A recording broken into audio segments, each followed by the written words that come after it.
పత్రిక మొదటి అధ్యాయం 11 నుండి ఆఖరి వరకు చదువుకుందాం. అపోస్తలుడైన పౌలు గలతీయులకు రాసిన పత్రిక మొదటి అధ్యాయం 11వ వచనం నుండి 24వ వచనం వరకు. సహోదరులారా, నేను ప్రకటించిన సువార్త మనుషుని యోచన ప్రకారమైనది కాదని మీకు తెలియజెప్పుచున్నాను. మనుషుని వలన దానిని నేను పొందలేదు, నాకెవడును దానిని బోధింపను లేదు, కానీ యేసుక్రీస్తు బయలుపరచటం వల్లనే అది నాకు లభించినది. పూర్వమందు యూద మతస్థుడినై ఉన్నప్పుడు నేను దేవుని సంఘమును అపరిమితంగా హింసించి నాశనం చేయుచు, నా పితరుల పారంపర్యాచారమందు విశేష ఆసక్తి గలవాడనై నా స్వజాతీయులలో నా సమాన వయస్కులైన అనేకుల కంటే యూదుల మతములో ఆధిక్యత నొందితనని నా నడవడిని గూర్చి మీరు వింటిరి. ఆయనను తల్లి గర్భము నందు పడినది మొదలుకొని నన్ను ప్రత్యేకపరిచి తన కృపచేత నన్ను పిలిచిన దేవుడు నేను అన్ని జనులలో తన కుమారుని ప్రకటింపవలనని ఆయనను నా యందు బయలుపరచును అనుగ్రహించినప్పుడు మనుష్య మాత్రులతో నేను సంప్రదింపలేదు. నాకంటే ముందుగా అపోస్తలులైన వారి యొద్దకు యెరూషలేమునకైనను వెళ్ళనూ లేదు, కానీ వెంటనే అరేబియా దేశంలోనికి వెళ్ళి తిని పిమ్మట దమస్కు పట్టణంకు తిరిగి వచ్చి తిని అటు పైని 3 సంవత్సరములైన తరువాత కేఫాను పరిచయం చేసుకుని వాళ్ళని యెరూషలేమునకు వచ్చి అతనితో కూడా 15 దినములు ఉంటిని. అతనిని తప్ప అపోస్తలుల్లో మరి ఎవరిని నేను చూడలేదు, కానీ ప్రభు యొక్క సహోదరుని యాకోబును మాత్రము చూచితిని. నేను మీకు వ్రాయుచున్న ఈ సంగతుల విషయమై ఇదిగో దేవుని ఎదుట నేను అబద్ధమాడటలేదు. పిమ్మట సిరియా కిలికియ ప్రాంతంలోనికి వచ్చి తిని క్రీస్తునందున్న యూదయ సంఘముల వారికి నా ముఖపరిచయం లేకుండెను, గాని మునుపు మనల్ని హింస పెట్టిన వాడు తను పూర్వమందు పాడు చేయించు వచ్చిన మతమును ప్రకటించుచున్నాడన్న సంగతి మాత్రమే విని వారు నన్ను బట్టి దేవుని మహిమ పరిచరి. ప్రేమ స్వరూపి, మీకు స్తోత్రాలు. మీ వాక్యాన్ని ధ్యానించడానికి ఆశతో వేచి ఉన్నాం. మాతో మాట్లాడండి. మీ వాక్య సత్యం మాకు అర్థం చేయించండి. మీ దాసునిగా నన్ను మీ చేతుల్లో పాత్రగా కడిగి వాడుకోవాల్సిందని, మీ పరిశుద్ధాత్మ సహాయం మాకందరికీ అనుగ్రహించవలసిందని, బోధించడానికి నాకు, గ్రహించడానికి మాకందరికీ మీ పరిశుద్ధాత్మ సహాయం దయచేయవలసిందని యేసు నామములో వేడుకుంటున్నాం తండ్రి, ఆమేన్.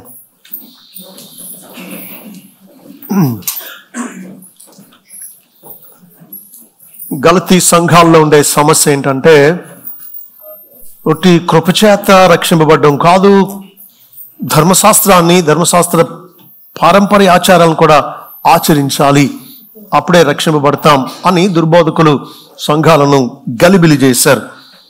7వ వచనంలో అంటున్నాడు, క్రీస్తు సువార్తను చెరుపుగోరి మిమ్మును కలవరపరచువారు కొందరున్నారు అంటున్నాడు. వారు విన్న సత్యం, వారు రక్షింపబడ్డానికి కారణమైన సువార్త, కృపా సువార్త సత్యం, దాన్ని చెరిపితే వారిలో కలవరం కలుగుతుంది. అది శత్రు ఉద్దేశం. దానికి వాడి సేవకులను, తోడేళ్ల లాంటి దుర్బోధకులను కాపరుల్లాగా, బోధకుల్లాగా వారి మధ్య చొప్పించి సంఘాన్ని కలవరపరిచాడు శత్రువు. దానికి దేవుడు పౌలును వాడుకున్నాడు. ఎందుకంటే ఆ రోజుల్లో ఉండే సమస్య ఈ రోజుల్లో కూడా ఉంది. శత్రువు వ్యూహం ఎప్పుడు సంఘాన్ని కలవర పెట్టడమే, సత్యాన్ని కలిపి చేర్పడం వల్ల. కాబట్టి ఆ పత్రిక అప్పుడు రాయడం వల్ల అన్ని తరాల్లో ఉండే సంఘాల్లో ఉండే ఈ సమస్యకు దేవుడు శాశ్వతమైన పరిష్కారాన్ని ఇస్తూ ఉన్నాడు. సువార్త ఒక్కటే, అది దేవుడు కృపచేత క్రీస్తు శిలువలో చేసిన కార్యాన్ని బట్టి ఉచితంగా పాపులను నీతిమంతులుగా మారుస్తూ ఉన్నాడు. కాబట్టి కృపకు ఏది కలిపినా అది కృప కాదు. కృప అంటే ఉచితంగా ఇచ్చేది. అర్హతను, మనం చేసే కార్యాలను కలిపారు అంటే అర్థం ఏంటి?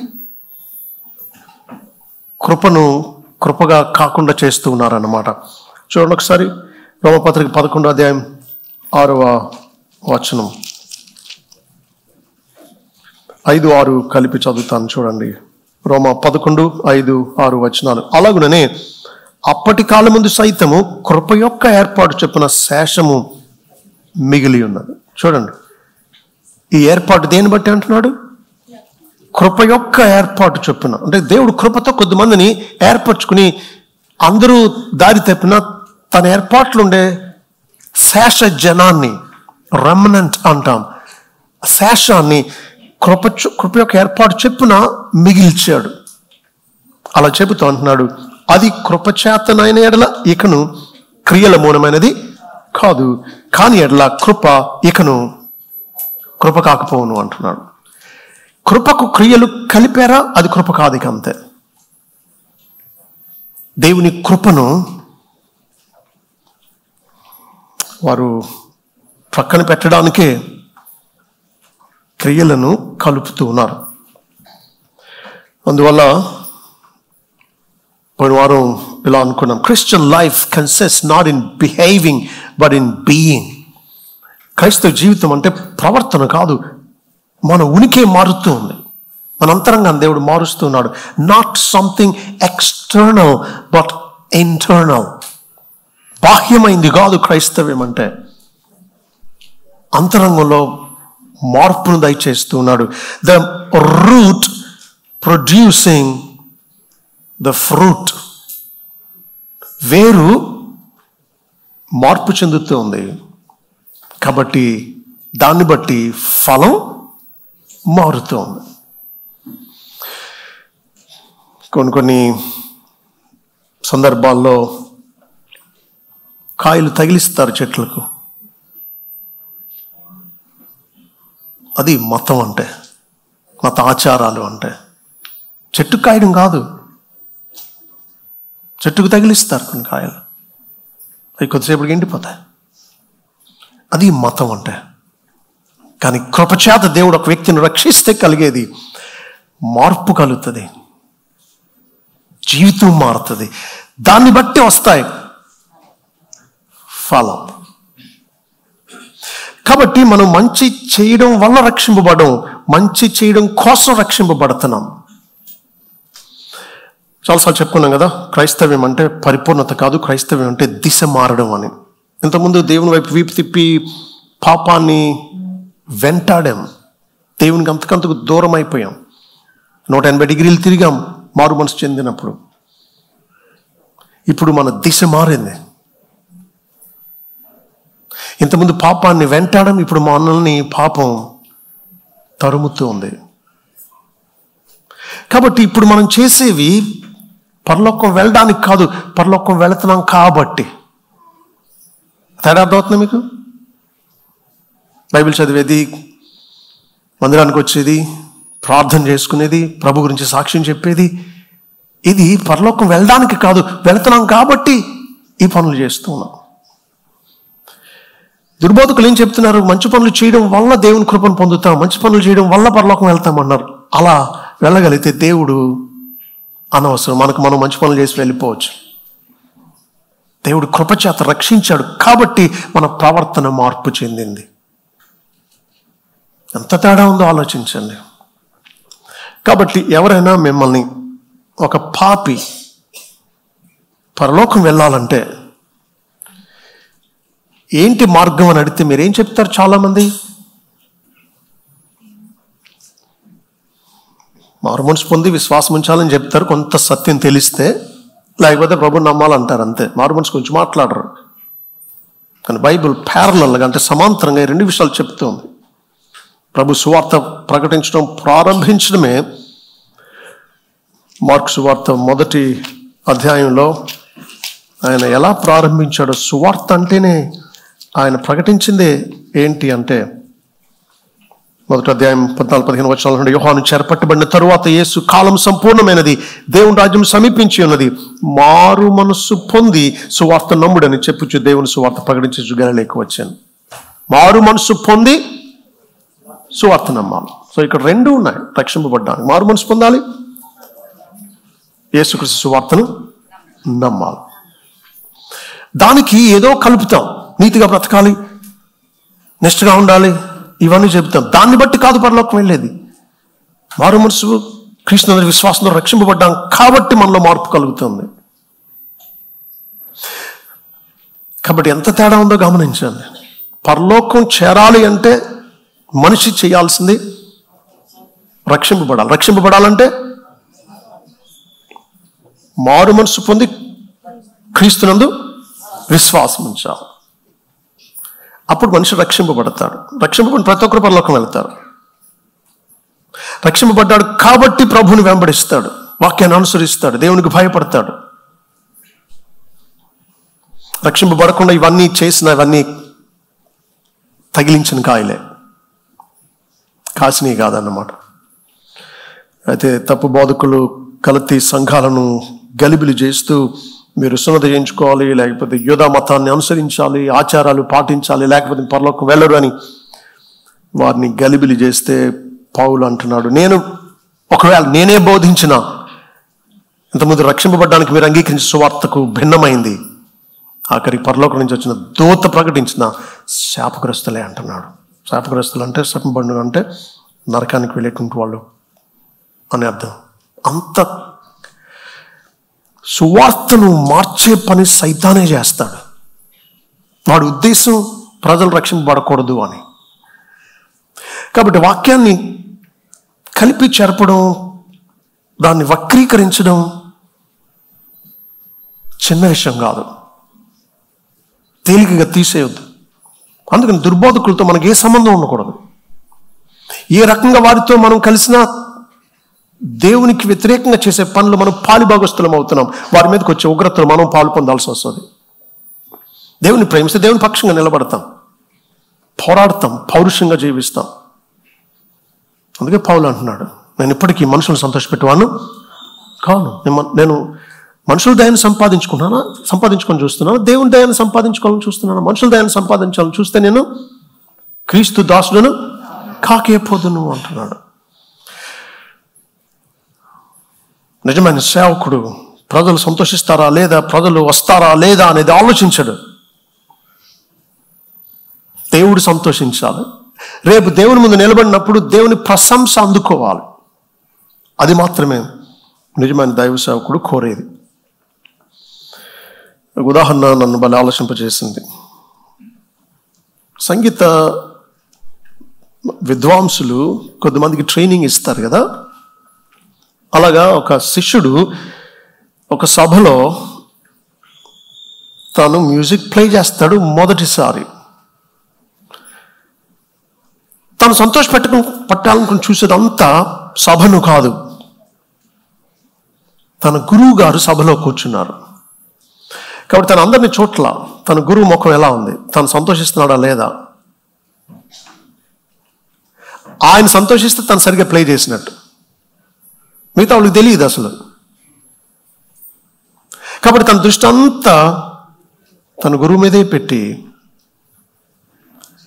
ఆయన్ని సంతోషపెట్టడానికే ప్లే చేశాడంట. సో పౌలు ఉద్దేశం అంతా లోకం ఏమనుకుంటుంది కాదు, దాట్స్ ఇమ్మెటీరియల్ అంటాం, అది అప్రస్తుతం. ప్రజలు తెలుసో తెలియకో పొగుడుతారు, తెలుసో తెలియకో విమర్శిస్తారు. అది కాదు ముఖ్యం మనిషికి, దైవ సేవకునికి. యజమాని సంతోషించాలి, అంతరంగాన్ని తెలిసిన దేవుడు సంతోషించాలి. కాబట్టి పౌలుకు సరైన పర్స్పెక్టివ్, సరైన దృక్కోణం ఉంది. ఎవరిని సంతోషపెట్టాలో వారినే సంతోషపెడుతున్నాడు పౌలు. కాబట్టి మనుషులు సంతోషపెట్టడానికి పలుచన చేసి ప్రజలకు అనుకూలమైన బోధ చేయట్లా పౌలు. యూదా మతస్థులకు యూదా ఆచారాలు కూడా కలిపితే వాళ్ళకి ఆనందంగా ఉంటుంది, సులువుగా ఉంటుంది, వాళ్ళకి ఇష్టంగా ఉంటుంది. అలాగని సువార్తను మారుస్తాడా? రేపు దేవుని ముందు నిలబడినప్పుడు దేవుడు నువ్వేం బోధించావు, నేను చెప్పమనేది బోధించావా లేకపోతే ప్రజలకు అనుకూలమైనది బోధించావా అంటే ఏం చెప్తాడు? దేవుని సంతోషపెట్టాలనుకున్నటువంటి వాడు కలిపి చెరపడు. అందుకని భక్తుడు అన్నాడు, what God knows about us is more important than what people say about us. ఆలోచించండి, ప్రజలు మన గురించి ఏం అంటారు అనేది కాదు ముఖ్యం, దేవుడు మన గురించి ఆయనకి ఏం తెలుసు అనేది ముఖ్యం. వీళ్ళకి తెలియకుండా అంటారు, కానీ ఆయనకి తెలుసు, తీర్పు తీరుస్తాడు. ప్రజలను సంతోషపెట్టాలనే కోణమే మంచిది కాదు. ఎందుకంటే ఎప్పటికీ అందరినీ ఎవరు సంతోషపెట్టలేరు. సంతోషించాల్సింది మనుషులు కాదు, దేవుడు సంతోషించాలి. కాబట్టి నిజమైన భక్తులు అందరూ తెగించే మాట్లాడారు. శత్రుత్వాన్ని దానికి భయపడకుండానే ప్రవర్తించారు. జాన్ నాక్స్ అనేటువంటి ఒక మంచి దైవ సేవకుడు, స్కాట్లాండ్ దేశంలో చాలా బలంగా దేవుని కోసం వాడబడిన వ్యక్తి. ఇంగ్లాండ్ దేశపు రాణి బ్లడీ మేరీ అంటారు. అంటే ఆమె క్యాథలిక్ మతాన్ని అనుసరించి ప్రాటెస్టెంట్స్ని చంపేసింది చాలామందిని. అయితే అంత క్రూరురాలైన రాణికి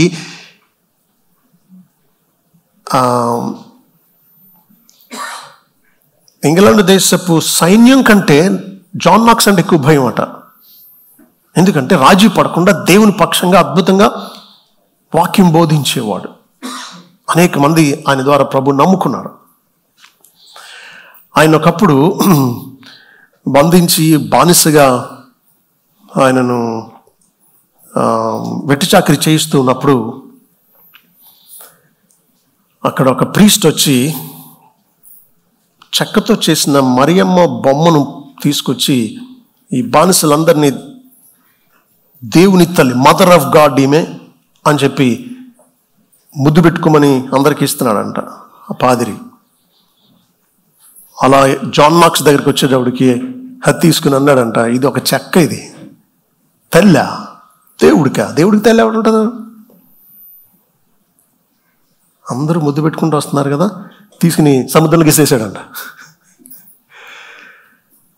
ఏదో చేసేస్తారు, ఏదో హాని కలుగుతుంది, ఎవరినేమో అనుకుంటారో. రాజీ పడే రకం కాదు నిజమైన దైవ సేవకులు. దేవుని పక్షంగా ఉంటే అసత్యాన్ని ఎలా చూసి చూడనట్టు ఎలా ఊరుకుంటారు? ప్రజలను సంతోషపెట్టేటట్లు ఎందుకు ప్రవాహంతో కొట్టుకుపోతారు? అందుకని చాలాసార్లు అనుకున్నాం కదా, చచ్చిన చేప ప్రవాహంతో కొట్టుకుపోతుంది,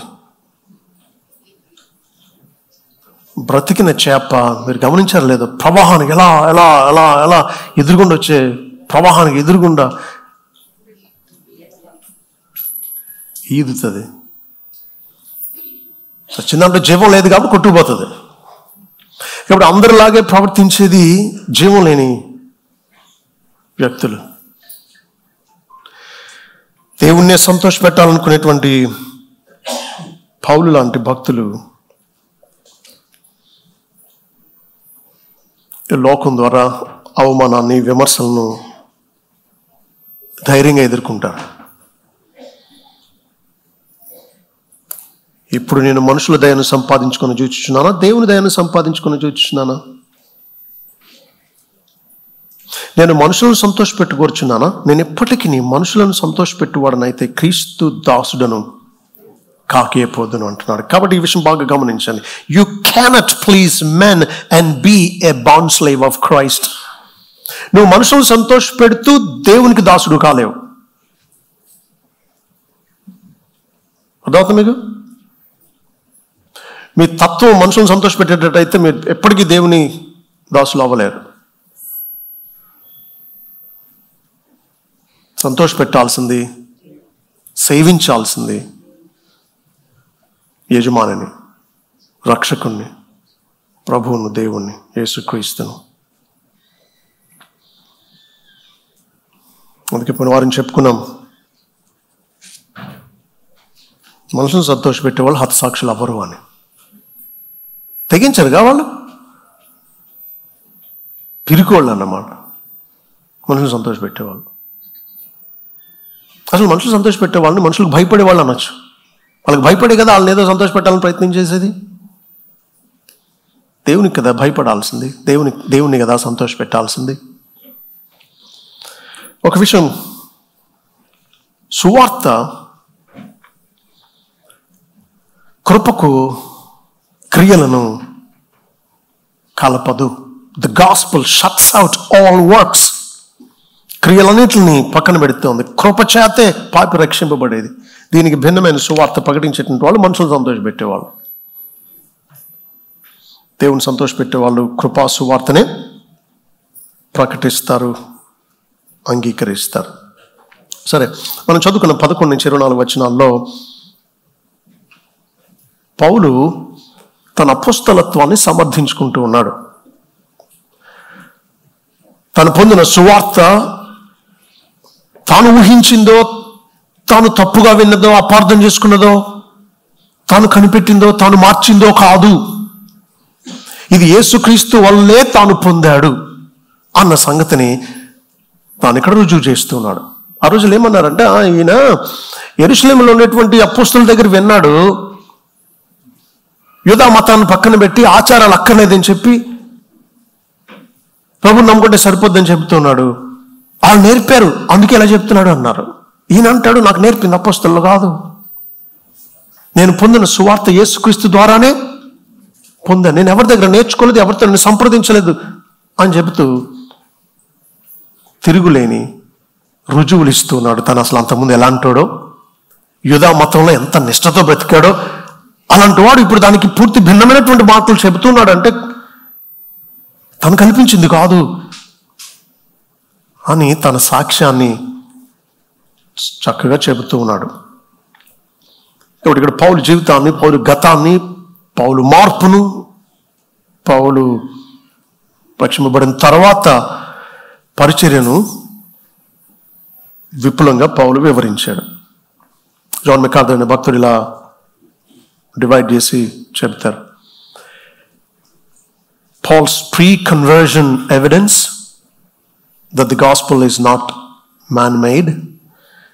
Pre-conversion, conversion, post-conversion.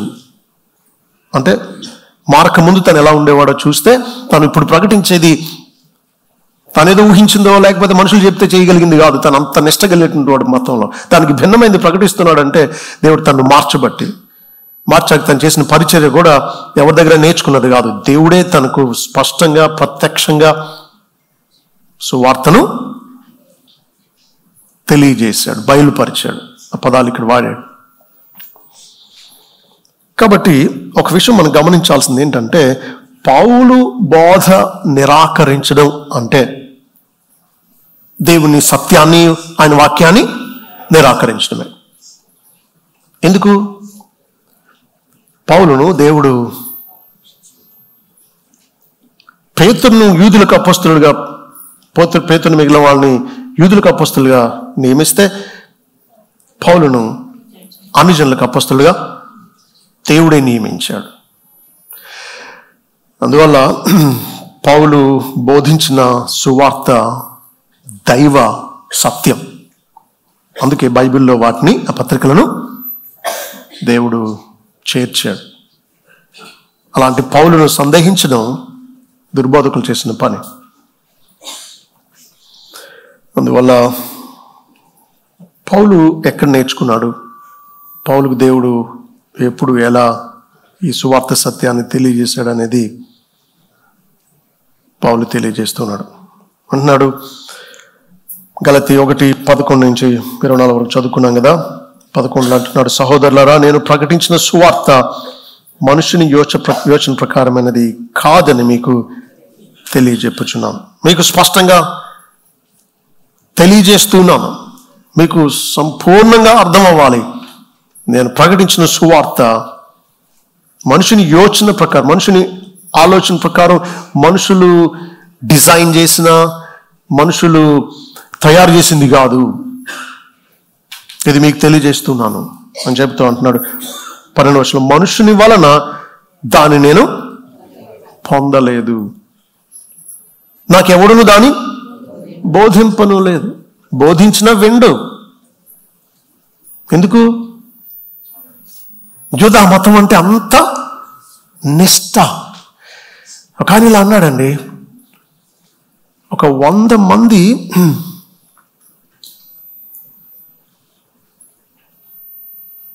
ముస్లింలు ప్రభువును నమ్ముకోగలిగితే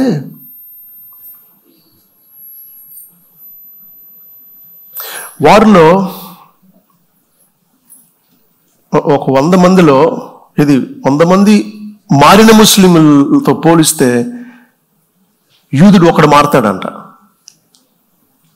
యూదులు మారడం అనేది వాళ్ళ మతనిష్ట అంత బలమైంది. అందుకే కదా ప్రభుని సిలువేసేసారు అన్న అద్భుతాలను చూసి. ఎవడు ఎన్నడూ చెయ్యలేని అద్భుతాలు దేవుడు దిగి వచ్చి చేసిన ఆయనను సిలువకు అప్పగించారంటే వాళ్ళ మతనిష్ట ఎంత భయంకరమైందో ఆలోచించారు. అమెరికా ఒక ఆయన గుంటూరు దగ్గర ఒక అనాథ తెలుగు అమ్మాయిని చేసుకున్నాడు. సువార్త ప్రకటిస్తూ ఉంటాడు. మన దేశం నుంచి బహిష్కరించి మళ్ళీ రాకుండా చేసేసారులేండి. నేపాల్లో పరిచయం చేశాడు. అక్కడి నుంచి కూడా బయటికి పంపేశారు. ఈ మధ్య 6 నెలలకు ఒకసారి వీసా ప్రాబ్లమ్స్ని బట్టి దేశాన్ని విడిచి బయటికి వెళ్ళి ఎక్కడో కొద్ది రోజులు ఉండి మళ్ళీ వస్తే మళ్ళీ ఇంకొక 6 నెలలు ఉండొచ్చు ఇండియాలో.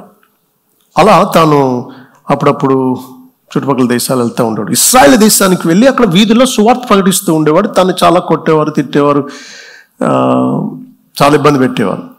ఒకసారి ఒక రెస్టారెంట్లో కూర్చున్న పక్క యూదునికి యేసు ప్రభు గురించి చెబుతున్నాడట. వేడి వేడి కాఫీ ముఖం మీద ఇసిరాడటండి. ఆలోచించండి ఎంత దుర్మార్గత. వాళ్ళ మతానికి అడ్డొస్తే ఎవరిని స్పేర్ చేయరన్నమాట. అంతకంటే భయంకరం సౌలు. ఏం చేశాడు చూడండి ఒకసారి. అసలు సౌలు జీవితం అంతకుముందు ఎలా ఉండేదో. అపొస్తలుల కార్యాల గ్రంథం 8వ అధ్యాయం మొదటి 3 వచనాలు. ఆ కాలమందు యెరూషలేములోని సంఘమునకు గొప్ప హింస కలిగినందున, పైన కూడా చూస్తే బాగుంటుంది. 7వ అధ్యాయంలో 58 నుంచి అవుతాను చూడండి. 57 నుంచి. అప్పుడు వారు పెద్ద కేకలు వేసి చెవులు మూసుకుని ఏకముగా అతని మీద పడి పట్టణపు వెలుపలికి అతన్ని వెళ్ళగొట్టి రాళ్లు రువ్వి చంపిరి. సాక్షులు సౌలు అని ఒక యవనుని పాదముల యొద్ద తమ వస్త్రములు పెట్టిరి. కాపలా కాశాడని వెళ్ళండి చంపండి వెళ్ళి. యవనస్తుడు కదా, లీడర్ అన్నమాట.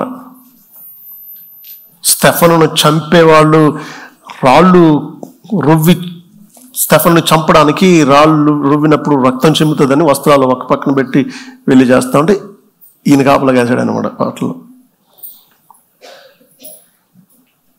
సాక్షులు సౌలు అని ఒక యవనుని పాదముల తమ వస్త్రములు పెట్టి ప్రభువుని గురించి మొరపెట్టుచు, యేసు ప్రభువా నా ఆత్మను చేర్చుకుని మన స్టెఫను పలుకుచుండగా వారు అతనిని రాళ్లతో కొట్టిరి. అతడు మోకాళ్ళుని, ప్రభువా వారి మీద ఈ పాపము మోపకుమని గొప్ప శబ్దంతో పలికెను. ఈ మాట పలికి నిద్రించెను. సౌలు అతని చావునకు సమ్మతించెను. ఆ కాలమందు యెరూషలేములోని సంఘమునకు గొప్ప హింస కలిగినందున అపోస్తలులు తప్ప అందరూ యూదయ సమరయ దేశములందు చెదరిపోయిరి. భక్తి గల మనుషులు స్టెఫనును సమాధి చేసి అతనిని గూర్చి బహుగా ప్రలాపించిరి. సౌలైతే ఇంటింటాజొచ్చి పురుషులను స్త్రీలను ఈడ్చుకొని పోయి చెరసాలలో వేయించి సంఘమును పాడు చేయుచుండెను. ప్రభు ముందే చెప్పాడు యోహాను 16:2లో, మిమ్మల్ని చంపేవాళ్ళు దేవునికి సేవ చేస్తున్నాం అనుకునే రోజులు వస్తాయన్నాడు.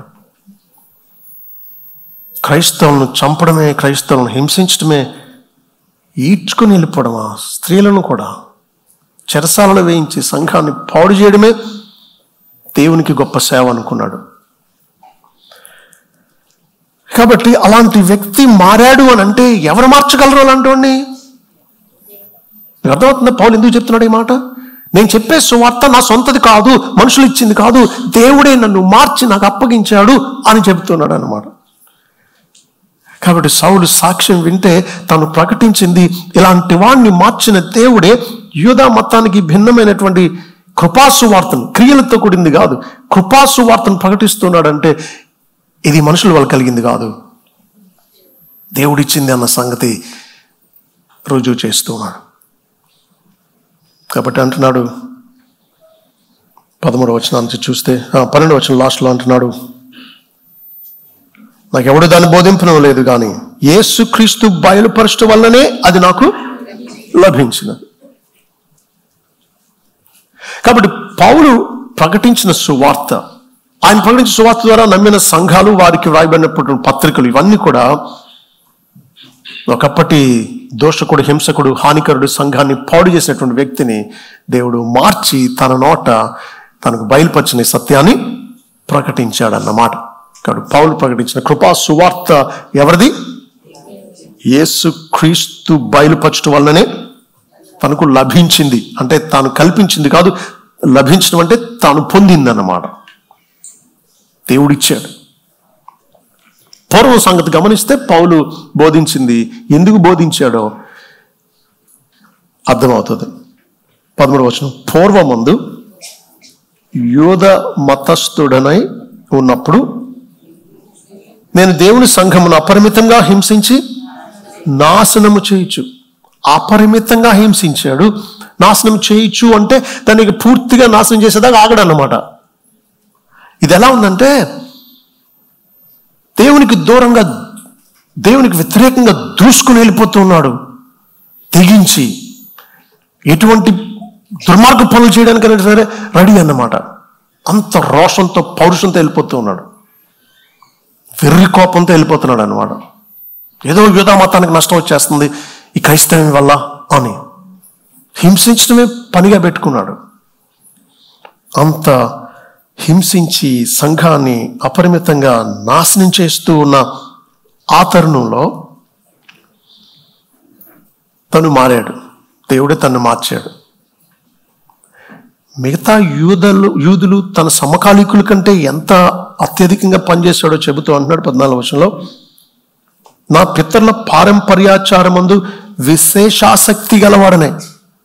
విశేషమైన ఆసక్తి, ఏదో సాదాసీదా భక్తుడు కాదు. పితృ పారంపర్యాచారం విషయంలో, వాక్యం విషయంలో కాదు. యూదులంటే అలాగే ఉంటారు. మీకు తెలుసా పౌలు ఎవరో? సౌలుగా ఉన్నప్పుడు పరిసయ్యుడు. పరిసయ్యులు అంటే ధర్మశాస్త్ర సంరక్షణ భుజాల మీద మోపుకున్నారన్నమాట. మేమే ధర్మశాస్త్రాన్ని సంరక్షించే వాళ్ళం అన్నట్టు. మరి వాక్యాన్ని సంరక్షించవచ్చుగా, ఆచారాలను ఎందుకు అని అంటే, ఆ రోజుల్లో మతం ఎలాగైపోయింది అంటే, యూదా మత పెద్దలు ధర్మశాస్త్రానికి అర్థం చెప్పడానికి వారు దానికి మించిన పుస్తకాలు రాశారు. విశ్రాంతి దినాన్ని పాటించడం అంటే ఏంటో చెప్పడం కోసం వారు ఎన్ని ఆచారాలు పెట్టేశారో. ఇక అవన్నీ ప్రజలకు భారభరితం అయిపోయినాయి. హలాకా అంటారు పితృపారంపర్యాచారాలని. హలాకా అంటే oral teaching of the old testament. పాత నిబంధనకు రాయబడిన పాత నిబంధనకు ఈ రబ్బీలు చెప్పినటువంటి భాష్యం అన్నమాట, వాళ్ళ వివరణ అన్నమాట. వాక్యాన్ని ప్రక్కన పెట్టి ఆచారాలను ఆచరించడం యూదులు చేసిన పని. అదే కదా ప్రభు వారిని గద్దిస్తూ అన్నాడు మత్తయి సువార్త 15వ అధ్యాయం 7-9 వచనాల వరకు, వేషధారులారా, మీరు మనుషులు కల్పించిన పద్ధతులను, దైవోపదేశాలను బోధిస్తూ మీరు దేవుని వ్యర్థముగా ఆరాధించుచున్నారు అని చెప్పాడు. మీరు పెదవులతో దేవుని మహింపరుస్తారు, కానీ మీ హృదయం నాకు దూరంగా ఉంది. ఎందుకు? దేవుని వాక్యాన్ని పక్కన పెడుతున్నారు, మనుషులు కల్పించిన ఆచారాల్ని దేవుడు ఉపదేశించినట్టుగా చెబుతున్నారు. అది పరిసయ్యులు చేసిన పని. కాబట్టి నా పితరుల పారంపర్యాచారం మందు విశేషాసక్తి గలవాడనే నా స్వజాతీయులలో, అంటే నా తోటి యూదులలో, నా సమాన వయస్కులైన అనేకుల కంటే, చూడండి, తన వయసులో ఉండే అనేకుల కంటే యూదుల మతంలో ఆధిక్యత నొందితిని అని నా నడవడిని గురించి మీరు వింటారు. ఆధిక్యత నొందడం అనే పదానికి గ్రీకులో అర్థం ఏంటి అంటే, దట్టంగా ఉండేటువంటి పొదల్లో నుంచి నువ్వు దూసుకుని వెళ్తున్నావు అనుకో, నువ్వు పెద్ద కత్తితో నీకు దారి ఏర్పాటు చేసుకోవడానికి నరుక్కుంటూ వెళ్ళిపోతావు అనమాట, ఏది అడ్డొచ్చినా సరే. ఆధిక్యత నొందడం అంటే అది. అలా వెళ్ళిపోతూ ఉన్నాడు దూసుకుంటూ. ఆ విషయం గలతీలు విన్నారు అంతకుముందు ఎలాంటి వాడు అనే సంగతి. అలాంటి వాడు మారాడు అని అంటే మనుషుల వశం కాదు, దేవుడే రక్షించగలడు అలాంటి వ్యక్తిని. దేవుడే రక్షించాడని చెబుతూ అంటున్నాడు అద్భుతమైన సత్యం 15వ వచనంలో. ఆయనను, అంతకుముందు ఎలా ఉన్నానో మీరు విన్నారు, ఆయనను తల్లి గర్భమునందు పడినది మొదలుకొని నన్ను ప్రత్యేకపరిచి తన కృపచేత నన్ను పిలిచిన దేవుడు నేను అన్ని జనులలో తన కుమారుని ప్రకటింపవల్లని ఆయనను నాయందు బయలుపరపును అనుగ్రహించినప్పుడు మనుషు మాత్రలతో నేను సంప్రదింపలేదు అంటున్నాడు. ఈ మాట నన్ను భలే ఆశ్చర్యపరుస్తుంది. సౌలు ఎంతో సంఘాన్ని హింసించాడు, అపరిమితంగా హింసించి నాశనం చేస్తూ ఉన్నాడు. అయితే అంతకుముందే దేవుడు ఎన్నుకున్నాడు సౌలు, అది సౌలుకి తెలియదు. ఎప్పుడు ఎన్నుకున్నాడు దేవుడు సౌలును? జగత్తు పునాదికి ముందే ఎన్నుకున్నాడు. తల్లి గర్భమందు పడింది మొదలుకొని ప్రత్యేకపరుచుకున్నాడు, ఎన్నుకుని ప్రత్యేకపరిచాడు. ఆ తర్వాత ఏం చేశాడు? కృపచేత పిలిచాడు. పిలిచి తాను అన్ని జనుల్లో ఆయన కుమారుని ప్రకటించాలి అని ఆయనను పౌలు ద్వారా లోకానికి బయలుపరచాలని అనుగ్రహించాడు. ఎంత ఏర్పాటు చేశాడు దేవుడు.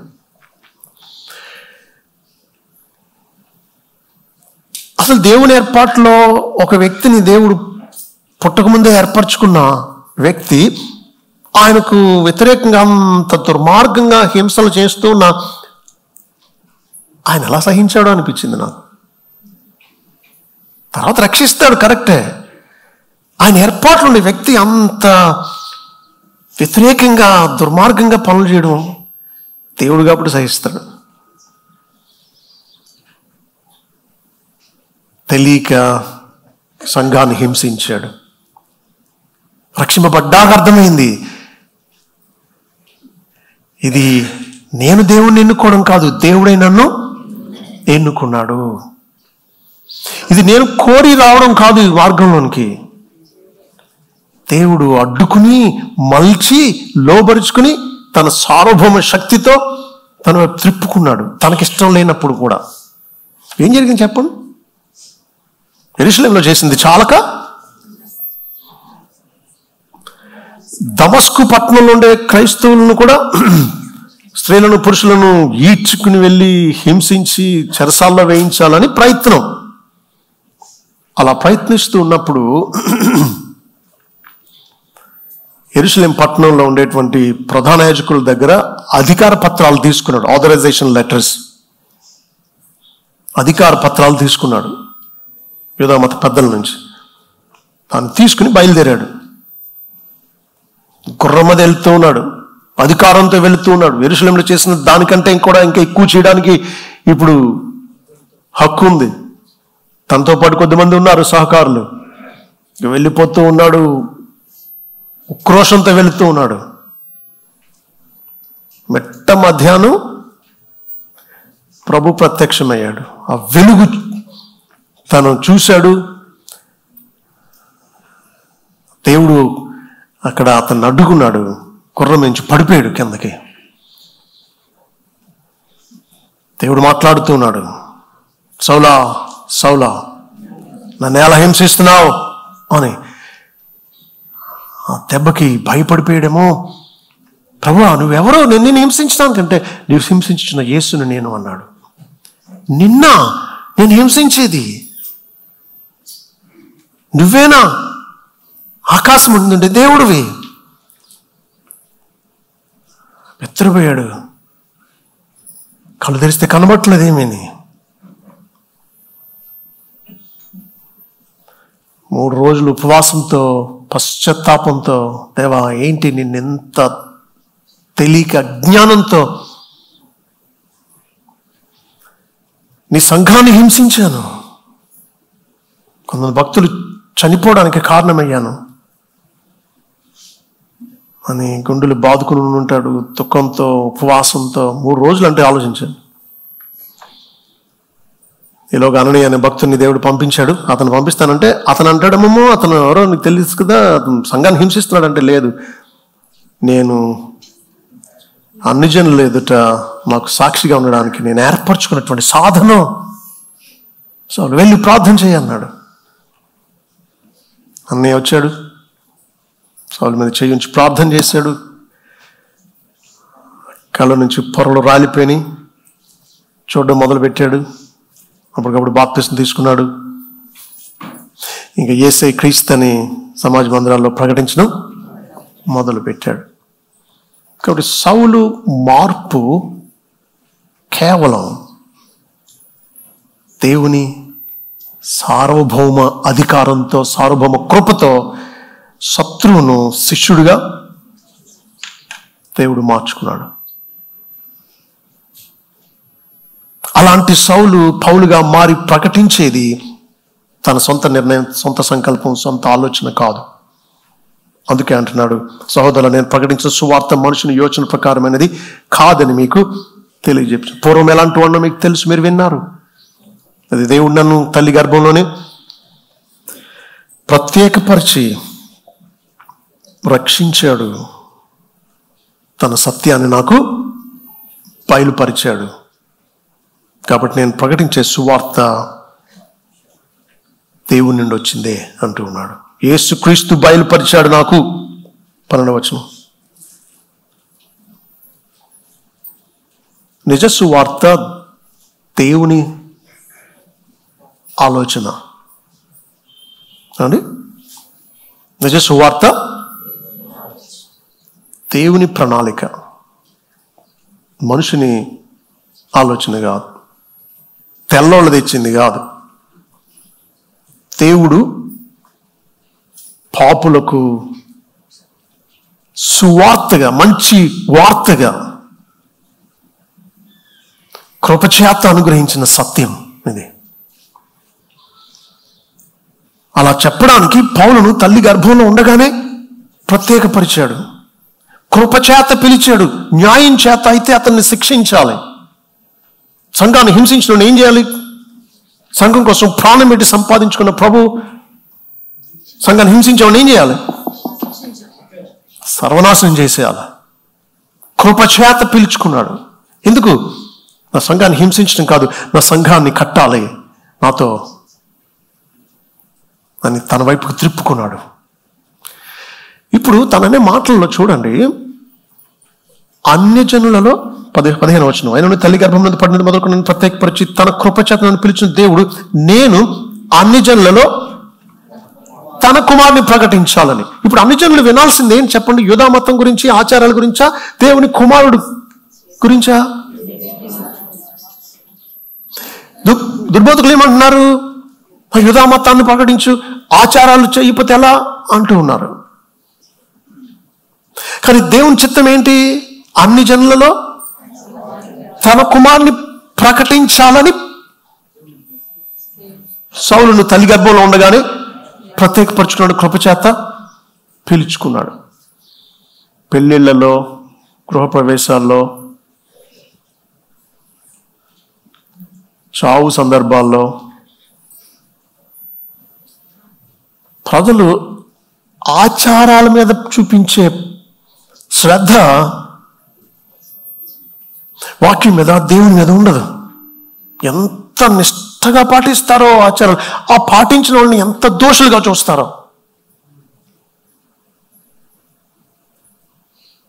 ఇప్పుడు 2 కాళ్ళు దేవుడిచ్చినాయే. నేను గృహప్రవేశాల కోసం ప్రార్థన చేయడానికి వెళ్ళినప్పుడు నాకు ఆ టైంలో ఏ కాలు వస్తే ఆ కాలు పెడతా. వాళ్ళు ఏమనుకున్నా నాకు అనవసరం. ఎందుకంటే ఒకవేళ నా కాలు, ఎడం కాలు అశుభం తెచ్చేది, ఇది ఎందుకు నాకు? అశుభం తెచ్చే కాలు ఉంచొచ్చా? 2 దేవుడిచ్చినాయి. దేవుడు దీవించాలి, కానీ వచ్చిన వాళ్ళందరూ ఎడంకాలు పెట్టినా ఆశీర్వాదమే.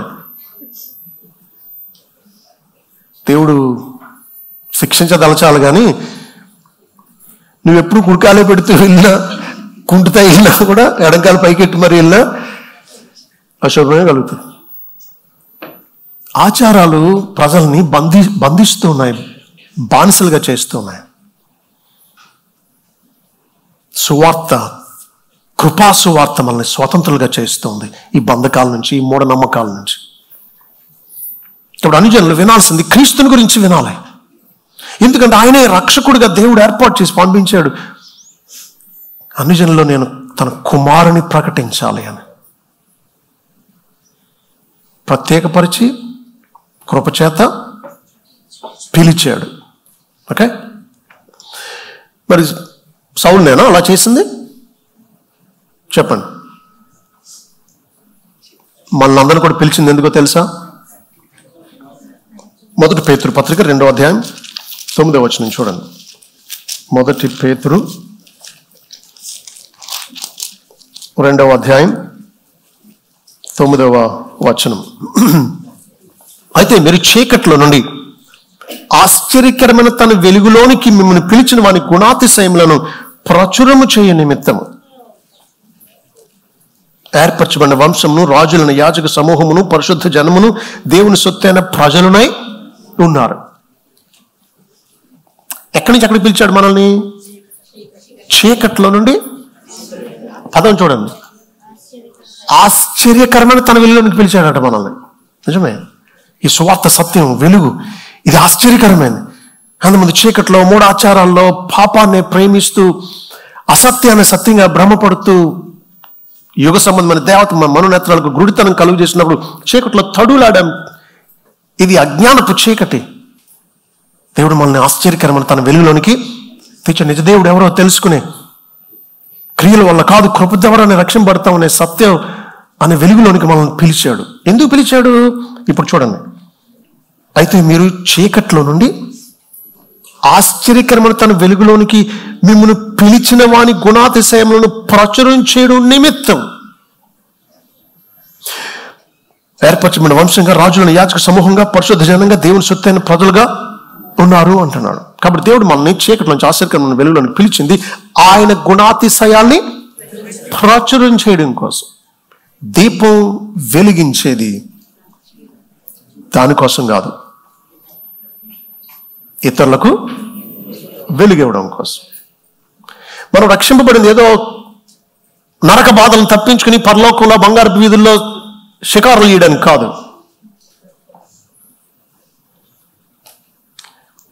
ఆయన కుమారుని మనం అన్ని జనుల్లో ప్రకటించడానికి అందుకు పిలిచాడు, అందుకు ఏర్పరచుకున్నాడు మనల్ని.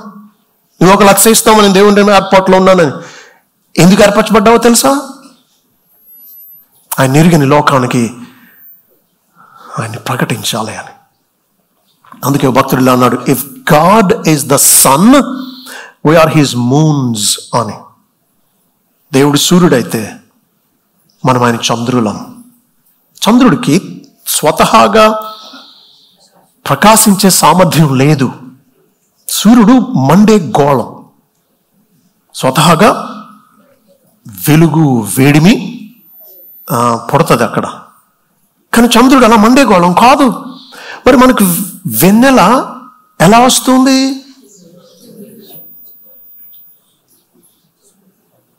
సూర్యుని వెలుగు చంద్రుని మీద పడి చీకటి వైపు ఉండేటువంటి మన వైపు ప్రతిబింబిస్తుంది.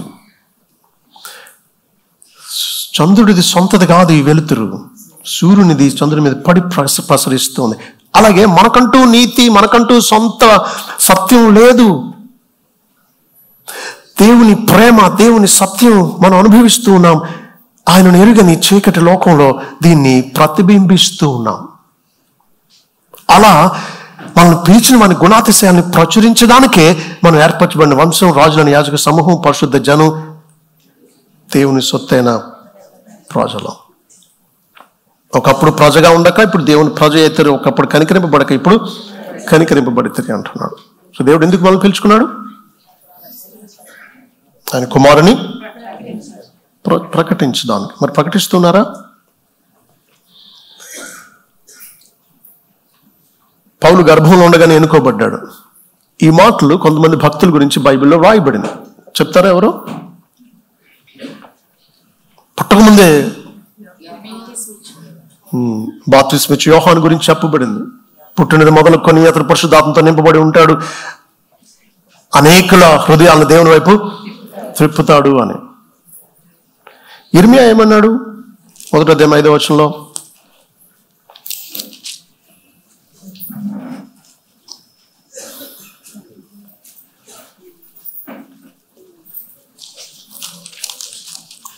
ఇర్మియాను దేవుడు ఎప్పుడు ఎన్నుకున్నాడు?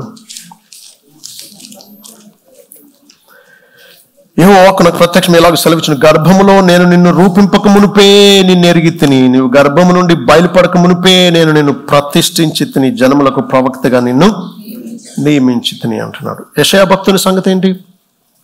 49:1, యెషయా గ్రంథం 49:1, ద్వీపములారా నా మాట వినుడి, దూరమున్న జనములారా ఆలకించుడి. నేను గర్భమున పుట్టగానే యెహోవా నన్ను పిలిచాను, తల్లి నన్ను ఒడిలో పెట్టుకున్నది మొదలుకొని ఆయన నా నామము జ్ఞాపకము చేసుకొనేను అంటున్నాడు. యాకోబు సంగతి ఏంటి? రోమపత్రిక 9వ అధ్యాయం. యాకోబుని దేవుడు ఎప్పుడు ఎన్నుకున్నాడు? 9వ అధ్యాయం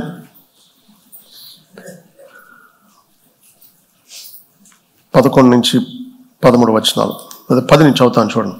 అంతేకాదు రెబ్కా మన తండ్రి అయిన ఇస్సాకు అని ఒకని వల్ల గర్భవతి అయినప్పుడు ఏర్పాటును అనుసరించిన దేవుని సంకల్పము క్రియల మూలంగా కాక పిలుచువాని మూలముగానే నిలుకడగా ఉండే నిమిత్తము పిల్లలు ఇంకా పుట్టి మేలైనను కీడైనను చేయక ముందే పెద్దవాడు చిన్నవానికి దాసుడగునని ఆమెతో చెప్పబడిన ఇందుని గురించి, నేను యాకోబును ప్రేమించి తిని ఏసావును ద్వేషించి తినని వ్రాయబడి ఉన్నది అన్నాడు. దేవుడు ఎవరిని ద్వేషించాలి?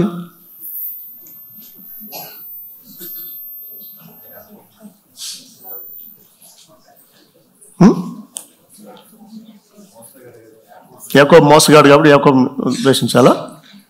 దేవుడు ఎవరిని ద్వేషించాలి? ఇద్దరిని ద్వేషించాలి, ఇద్దరు పాపులు కాబట్టి. పాపులందరినీ దేవుడు అసహించుకోవాలి. ఎందుకంటే కీర్తన 5:5 అంటాడు, పాపము చేయవారందరూ నీకు అసహ్యులు అని. God hates sinners. అయితే యాకోబును ప్రేమిస్తూ ఉన్నాడు. ఆలోచించండి, యాకోబును ప్రేమిస్తున్నాడు, ఇద్దరిని ద్వేషించాలి, కానీ యాకోబు పట్ల కృప చూపాలనుకున్నాడు, ప్రేమించాడు. ఎప్పుడు? పిల్లలంక పుట్టి మేలైనా కీడైనా చేయకముందే అంటూ ఉన్నాడు. కాబట్టి పౌలు చెప్పేది ఏంటంటే, రక్షింపబడ్డం పౌలు ఎంపిక కాదు, దేవుడే ప్రత్యేకపరుచుకున్నాడు, దేవుడే ఎంపిక చేసుకున్నాడు, దేవుడే కృప చేత పిలుచుకున్నాడు. కాబట్టి పౌలు మార్పు పూర్తిగా దేవుని పని.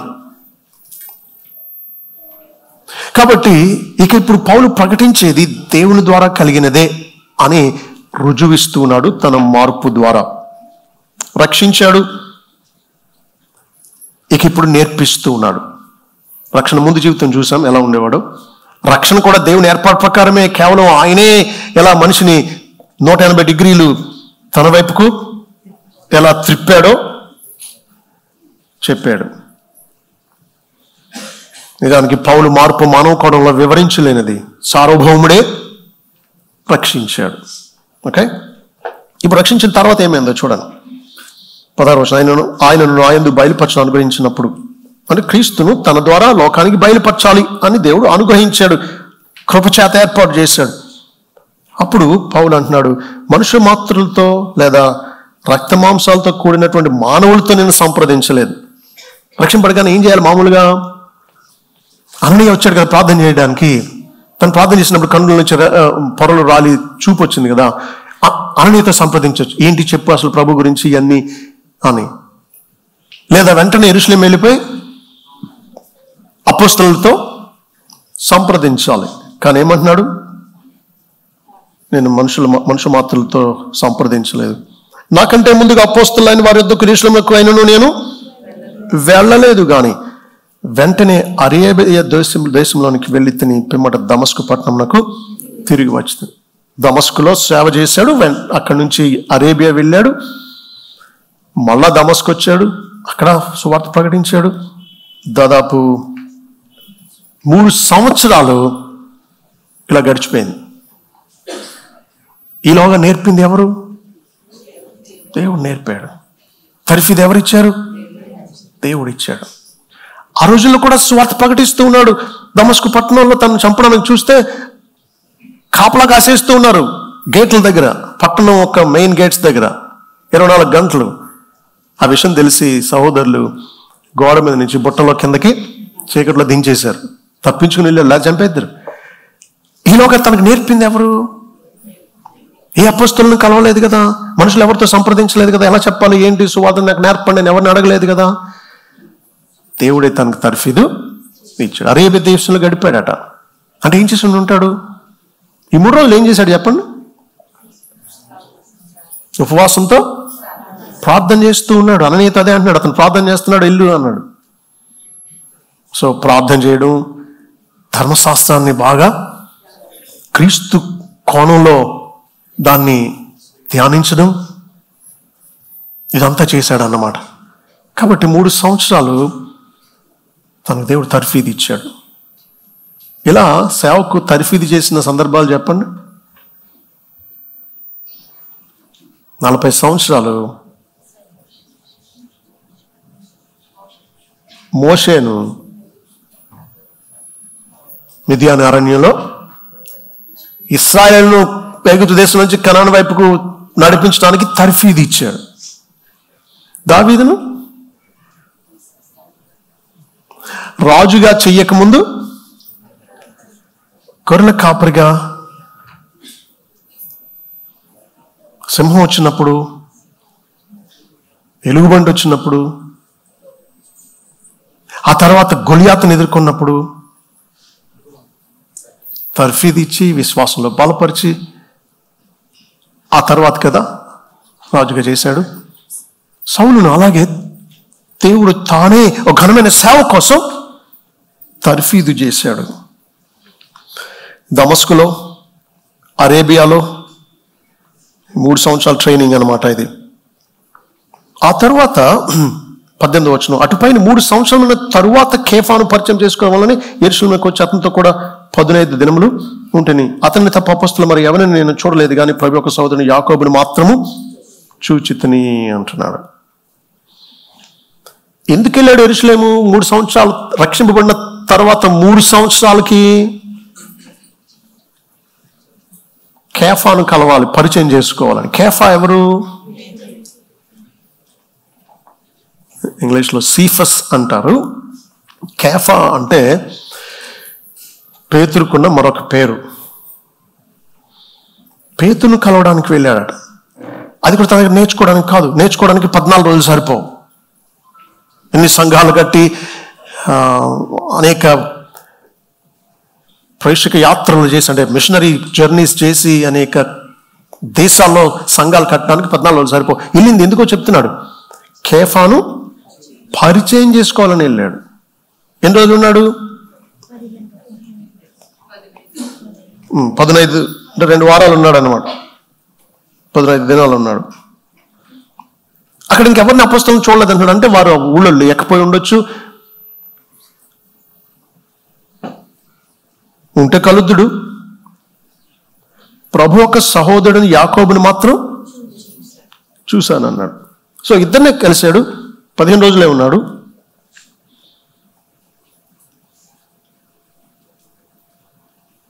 అది కూడా వాళ్ళని పరిచయం చేసుకోవడానికి వెళ్ళాడు. ఒకవేళ ప్రభుకు సన్నిహితుడు కదా పేతురు, ప్రభుకి స్టెప్ బ్రదర్ కదా యాకోబు, ప్రభుతో అన్యోన్యత కలిగినటువంటి వాళ్ళు కాబట్టి ఆయన గురించినటువంటి వారి అనుభవాలు తెలుసుకోవడం ఆయనకు ఆసక్తి కలిగించి ఉంటుంది. అంతకుమించి ఎవరిని తాను కలవలేదు. 30వ వచనంలో ఉన్నాడు, నేను మీకు వ్రాయిచున్న ఈ సంగతుల విషయమై ఇదిగో దేవుని ఎదుట నేను అబద్ధమాడుట లేదు. ఒక్కొక్కసారి సత్యం చెప్పినప్పుడు నమ్మడానికి కష్టమైనప్పుడు ప్రమాణం చేస్తాం. ఆ రీతిగా దేవుని సాక్షిగా పెట్టి అబద్ధం ఆడట్లేదు అని చెప్తున్నాడు అని చెప్పి పిమ్మట సిరియా కిలికియా ప్రాంతములకు వచ్చితిని అంటున్నాడు. కిలికియా ప్రాంతం అంటే తన సొంత ఊరున్న తార్సు అనే ఊరు కిలికియా ప్రాంతంలో ఉంది. సొంత ఊరు వచ్చాడు అనమాట. అంటే టర్కీలో ఒక భాగం అది. అపొస్తలుల 9వ అధ్యాయం 11:30 అతను తార్సువాడైన కిలికియాలో తార్సువాడైన సౌలు అని రాసి ఉంది. అక్కడికి వెళ్ళాడు. అంతేగాని యూదయ ప్రాంతంలో ఉండే సంఘాల దగ్గరికి వెళ్ళలేదు తెలుసుకోవడానికి, నేర్చుకోవడానికి.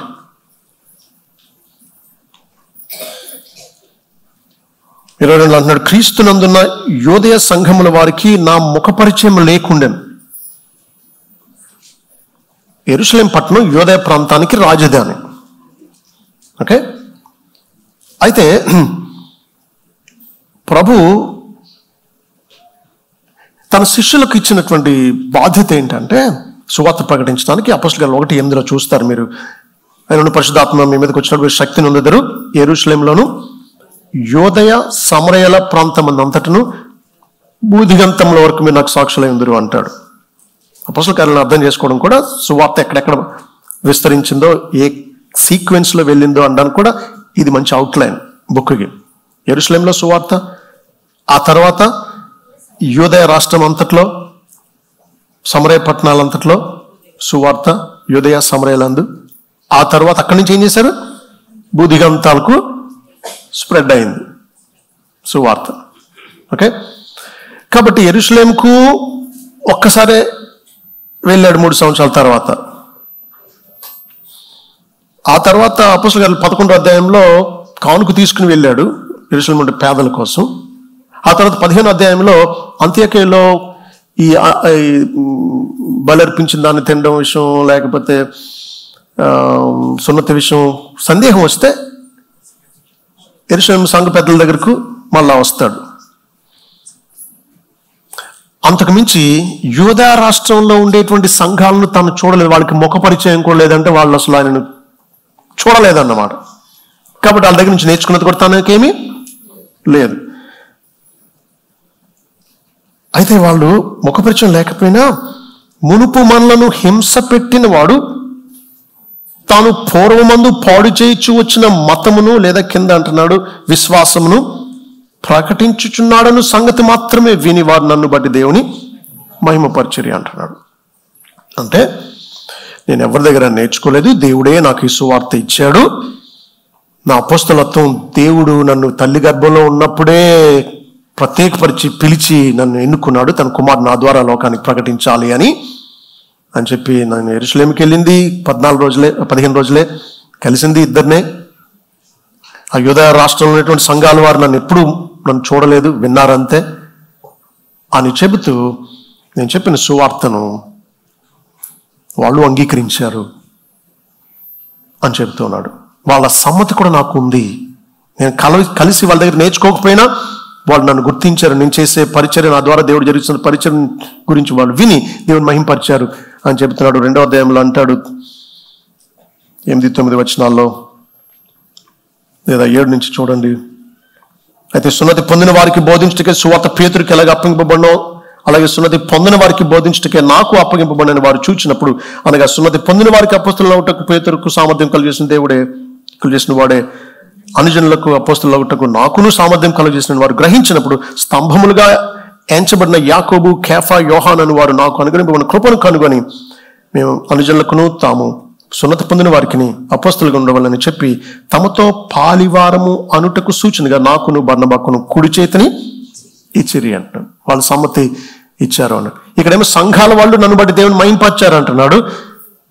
స్తంభాలు గెంచబడినటువంటి అపొస్తలులు మేము వారితో పాలివారం అని అంగీకరిస్తూ మాకు తమ కుడి చేతిని ఇచ్చారు అంటున్నాడు. కాబట్టి దుర్బోధకులు ఏమంటున్నారు, పౌలు తానే అపొస్తలుగా చేసేసుకున్నాడు అంటున్నారు.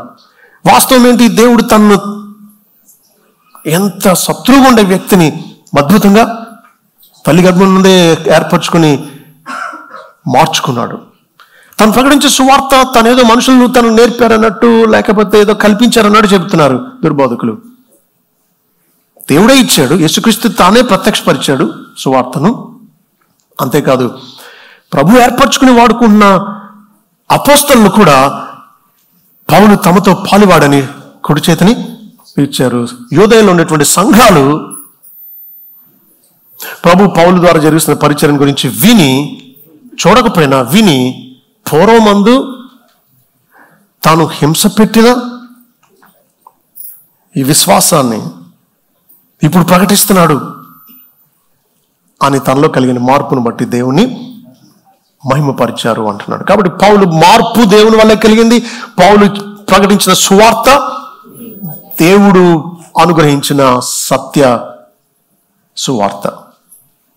దాన్ని ప్రశ్నించడం శత్రువు చేస్తున్న పని. అందుకే ఈ విషయాలన్నీ తాను ఇలా వ్రాశాడు.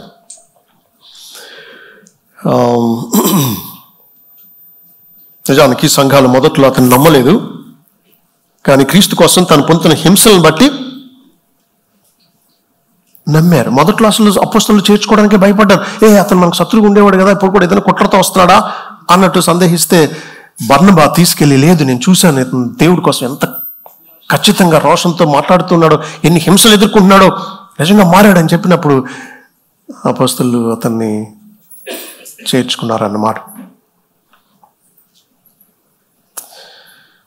ఆఖరికి పేతురు యోహాను యాకోబులు కుడి చేయడమే కాదు, పేతురు తన 2వ పత్రికలో పౌలు రాసిన పత్రికల గురించి ఘనంగా మాట్లాడుతూ అవి కూడా లేఖనాలు అని వాటిని గుర్తించడం మనం చూస్తాం. కాబట్టి జుడైజర్స్ అంటాం, అంటే యూదా మతాన్ని రుద్దడానికి చూసినటువంటి దుర్బోధకులు పౌలు మీద వేసిన నిందలన్నీ నిర్హేతుకమైనవి, ఆధారరహితమైనవి.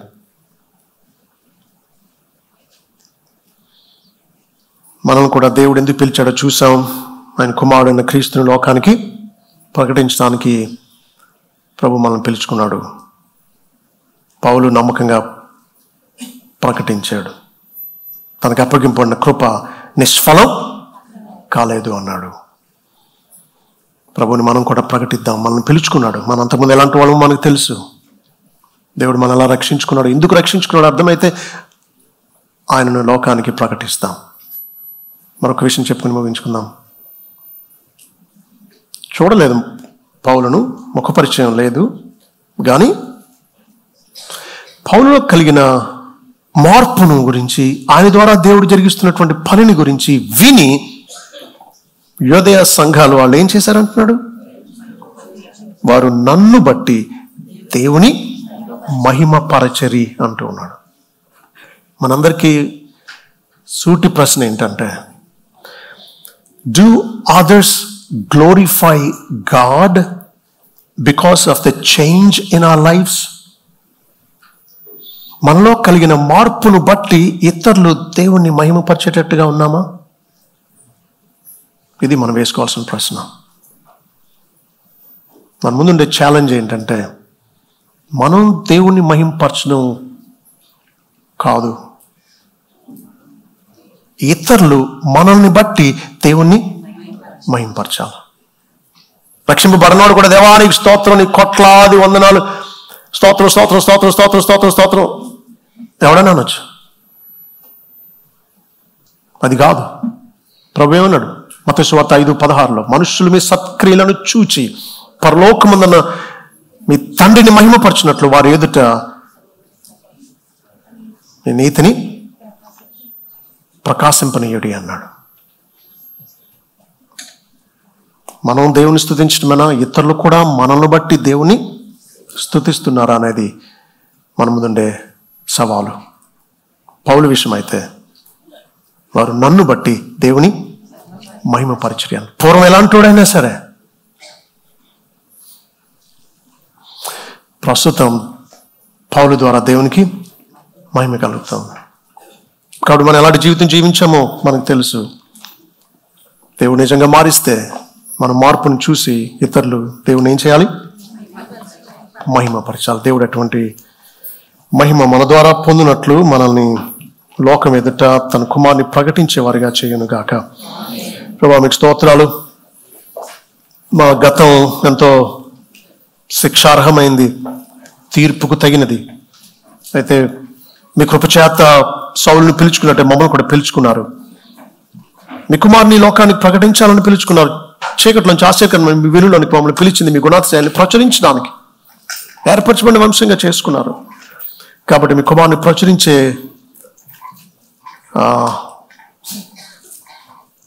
భారం మా మీద ఉందని గుర్తించడానికి సహాయం చేయండి.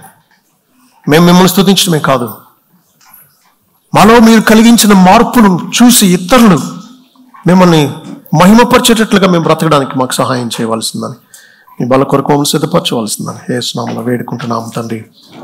ఆమేన్.